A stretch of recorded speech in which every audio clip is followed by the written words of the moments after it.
আসসালামু আলাইকুম রহমতুল্লাহি ওবরকাতুহু। সম্মানিত দর্শক, আওয়ামী লীগ যেটা করতে চেয়েছিল নির্বাচনের নামে, সেটি তারা আলটিমেটলি করে ফেলেছে।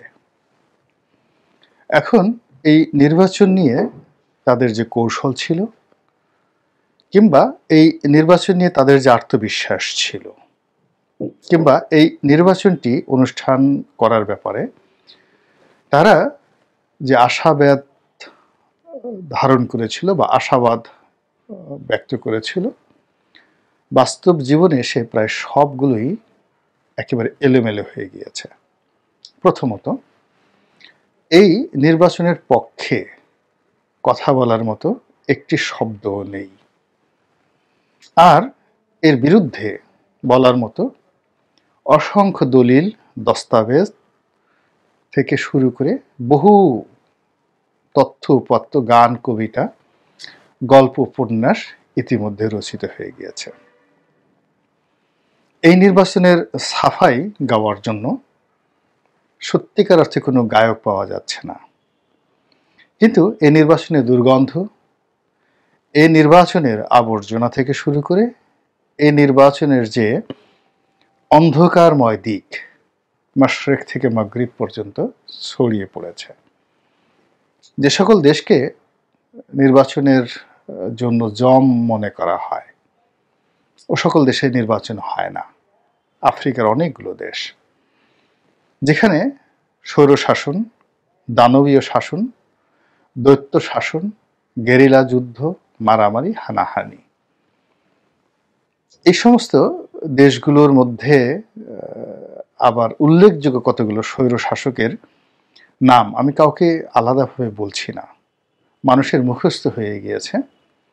তারাও বাংলাদেশের এই নির্বাচন দেখে রীতিমতো হতবাক হয়ে গিয়েছে।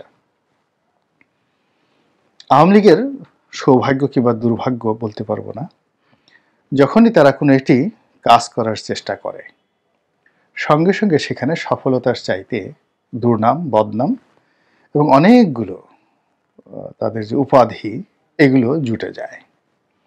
যেমন এই নির্বাচনে দামি নির্বাচন, মামি নির্বাচন, স্বামী নির্বাচন, এ সকল আজে বাজে শব্দ নির্বাচনের আগে বিশেষণ হিসেবে যুক্ত হয়ে গিয়েছে। এবং এই নির্বাচনের যে ভোটের মাঠ, সেই ভোটের মাঠে আওয়ামী লীগের যে শ্রেণী চরিত্র ফুটে উঠেছে, তাতে মনে হয় যে 1951, 52, 53 সনে আওয়ামী লীগের মানুষের মধ্যে যে প্যাথোলজিক্যাল বৈশিষ্ট্য ছিল, এটি 2024 সনে এসে একটু পরিবর্তন হয়নি। অর্থাৎ 54 সনে আওয়ামী লীগের অস্থি, মজ্জা, রক্ত, মাংস, মানে প্যাথোলজিক্যাল বলতে যা বোঝায়, এত ডিটেলস বলার দরকার নেই, সেটি এই এত বছর পরে এসেও হুবহু একই রকম রয়ে গিয়েছে। তারপর যদি তাদের জেনেটিক ইঞ্জিনিয়ারিং যেটিকে বলা হয়, এটিও একটু পরিবর্তন হয়নি। আর বায়োলজিক্যাল রিফরমেশন বা বায়োলজিক্যাল ফরমেশন, সেটিও ঠিক আগের মতোই রয়ে গেছে। এটি এই নির্বাচনের ময়দানে প্রমাণিত হয়ে গিয়েছে।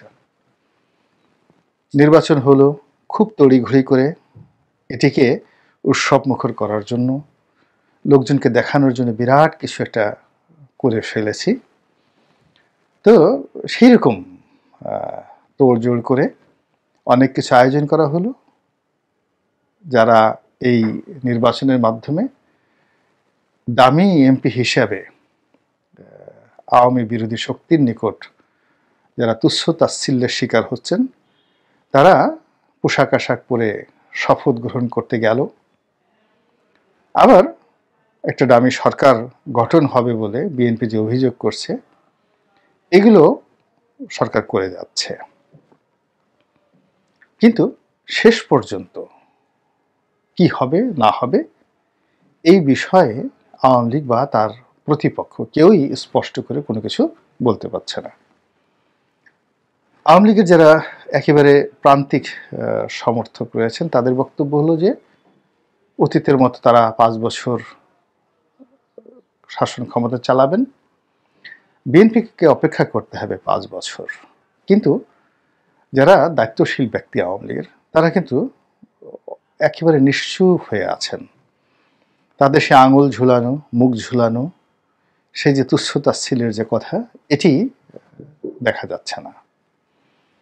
অধিকাংশ বিএনপি সম্পর্কে তাদের কোনো আতঙ্ক আরও বেড়ে গিয়েছে। মির্জা ফখরুল সাহেব জামিন পাচ্ছেন না এবং বিএনপির যারা নেতাকর্মী রয়েছেন যাদের সাজা হয়েছে এবং যারা এখনো বিভিন্ন মামলার আসামি, তাদের বিরুদ্ধে সরকারের যে দমন পীড়ন এটি একটুও থামছে না। সাধারণত যখন কেউ বিজয়ী হয় এবং বিজয়ের ব্যাপারে আত্মবিশ্বাসী হয় তখন তাদের মধ্যে এক ধরনের উদারতা পয়দা হয় এবং তারা প্রতিপক্ষকে একটা রিলিফ দেওয়ার চেষ্টা করে, ক্ষমার দৃষ্টি হয় বা প্রতিপক্ষকে নিজের যে মহত্ব বড়ত্ব এটা প্রদর্শন করার জন্য তারা পাগল হয়ে যায় বিজয়ী যারা, এবং উপহার দেওয়ার নেয়া তারা সবসময় করে থাকেন। এটা রাজনীতির চিরাচরিত ইতিহাস। বাংলা দখল করলো হয়তো সম্রাট জাহাঙ্গীরের সেনাপতি মীর জুমলা দরবার খুলে বসলেন, তো তিনি কাউকে উপহার দেন অথবা তার প্রতি যারা আনুগত্য দেখায় তারা উপহার নিয়ে আসতো। এটি হাজার বছর ধরে চলে আসছে। এখন আওয়ামী লীগ ক্ষমতায় আসার পর এইবারে এরকম কোনো লক্ষণ না দেখে বরং তাদের মধ্যে হীনমন্যতা, ভয়, আতঙ্ক, সন্দেহ অতীতের যে কোনো সময়ের চেয়ে বেড়ে গিয়েছে। এই অবস্থাতে অনেকের প্রশ্ন যে আওয়ামী লীগ আসলে কয়দিন টিকবে। এখানে আসলে কয়দিন শব্দটি ব্যবহার করা হচ্ছে এই কারণে যে এখানে বছর বা মাস আসছে না। এর কারণ হলো এখানে এমন একটা বিবর্তন সৃষ্টি হয়েছে রাজনীতির, ক্ষমতা গ্রহণের এবং ক্ষমতা থেকে চলে যাওয়ার, যা কিনা সাধারণ যে নীতি নৈতিকতা, সাধারণ যে নিয়ম কানুন, সাধারণ যে ইতিহাস এবং ঐতিহ্য রয়েছে তার মধ্যে পড়ে না।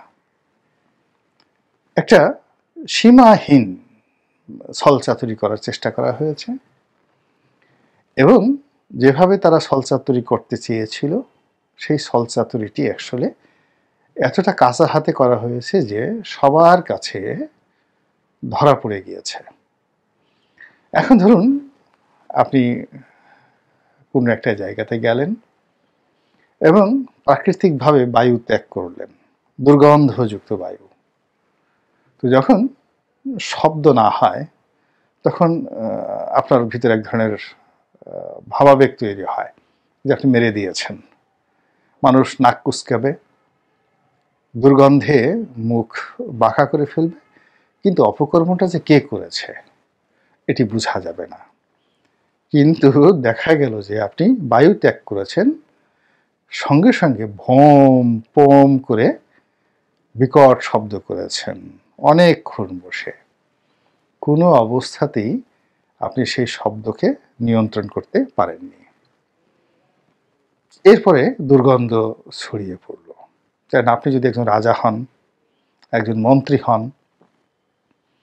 কিংবা সমাজে কোনো গুরুত্বপূর্ণ ব্যক্তি হন, তাহলে আপনার এই বায়ু ত্যাগ নিয়ে কি হতে পারে?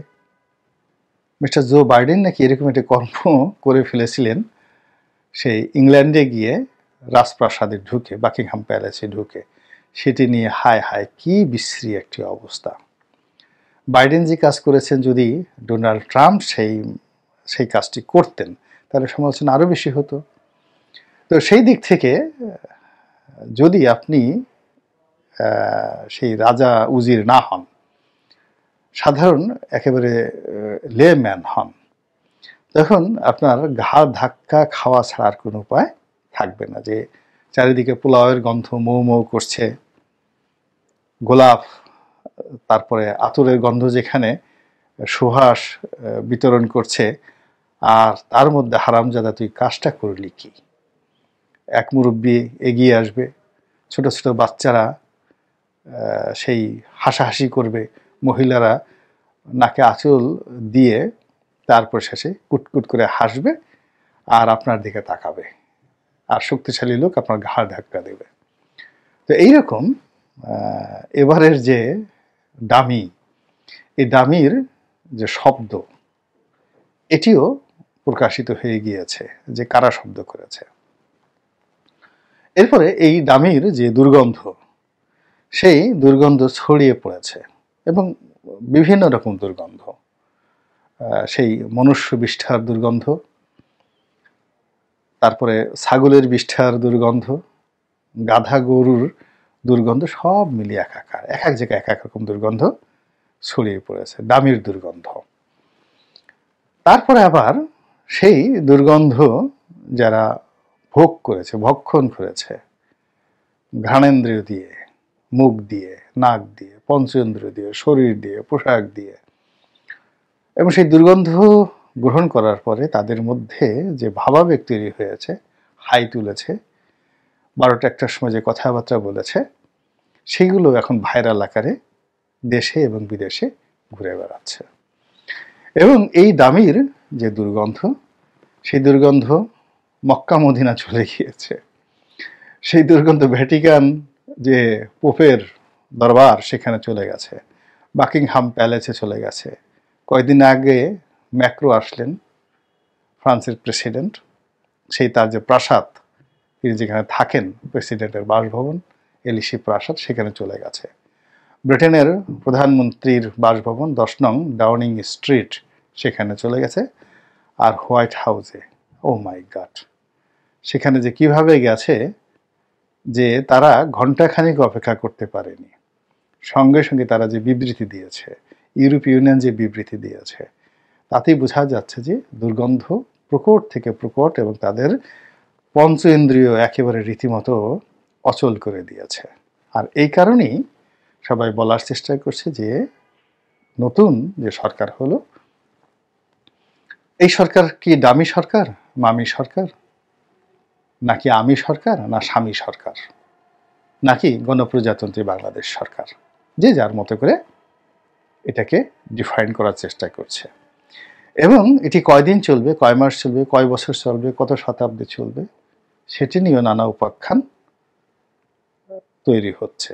আর এরই মাঝে জনগণের একটা বিরাট অংশ হাপিত্তেশ করছে, হতাশায় হাবুডুবু খাচ্ছে, কাজটা হলো কি, কিছুই করলাম না কিন্তু হয়ে গেল।